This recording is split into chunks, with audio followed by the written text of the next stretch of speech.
Kolusi adalah tindakan persekongkolan, persekutuan, atau permufakatan untuk urusan yang tidak baik. Pengertian ini muncul mengingat kolusi berasal dari bahasa Latin yaitu collusio, yang artinya persekongkolan untuk melakukan perbuatan tidak baik. Kolusi paling sering terjadi dalam satu bentuk pasar oligopoli, di mana keputusan beberapa perusahaan untuk bekerja sama dapat secara signifikan mempengaruhi pasar secara keseluruhan.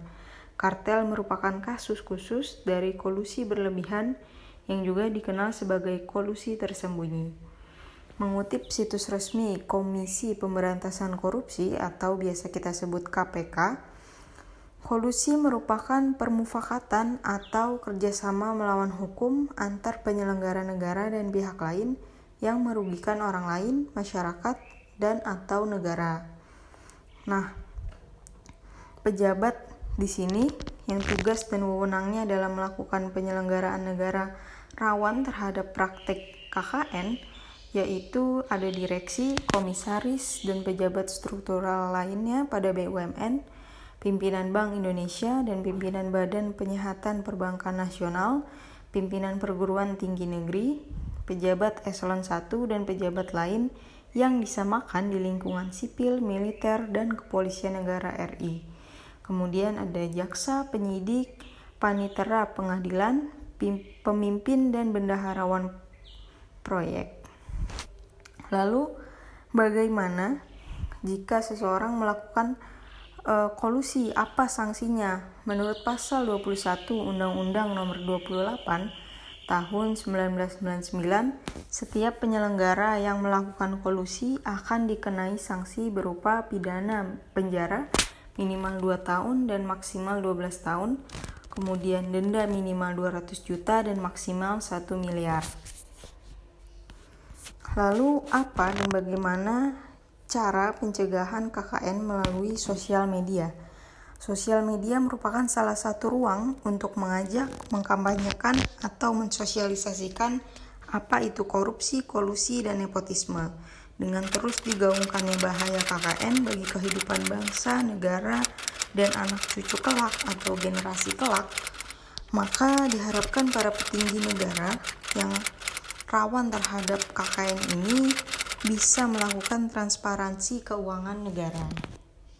Dalam Kamus Besar Bahasa Indonesia disebutkan bahwa korupsi adalah penyelewengan atau penggelapan uang negara atau perusahaan dan sebagainya untuk keuntungan pribadi atau orang lain.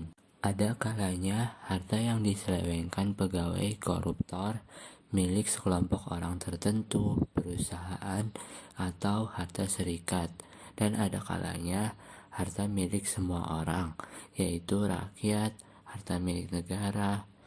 Korupsi adalah tindakan pengkhianatan terhadap amanah yang dipercayakan kepada pegawai. Oleh karena itu, perlu dilakukan tindakan pencegahan. Yang pertama, mengangkat calon pegawai yang jujur, dapat dipercaya, cakap bekerja. Yang kedua, mengangkat calon pegawai yang tidak tamak terhadap gemerlap dunia. Yang ketiga, mencukupi kebutuhan pokok, pangan, sandang, papan. Yang keempat, pengawasan dari pihak berwenang.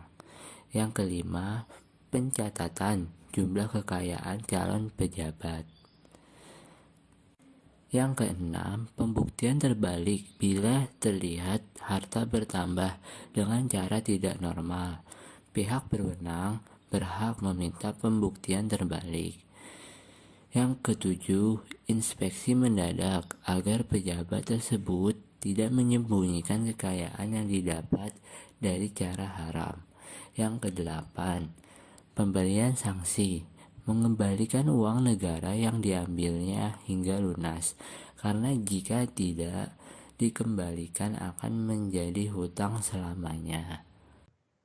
Kata nepotisme berasal dari sebuah kata Latin nepos yang mempunyai arti keponakan atau cucu, yang pada artinya Nepotisme yaitu memberikan akses dan fasilitas istimewa kepada keluarga, teman, dan perseorangan. Media sosial. Media sosial yang berbasiskan teknologi informasi dan komunikasi dapat diakses dengan mudah, murah, dan menjangkau banyak pengguna.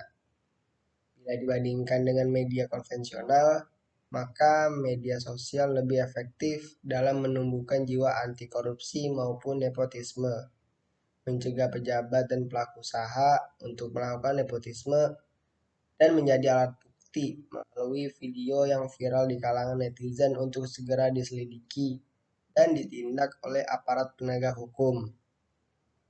Di Indonesia, istilah nepotisme mulai populer pada 1990-an.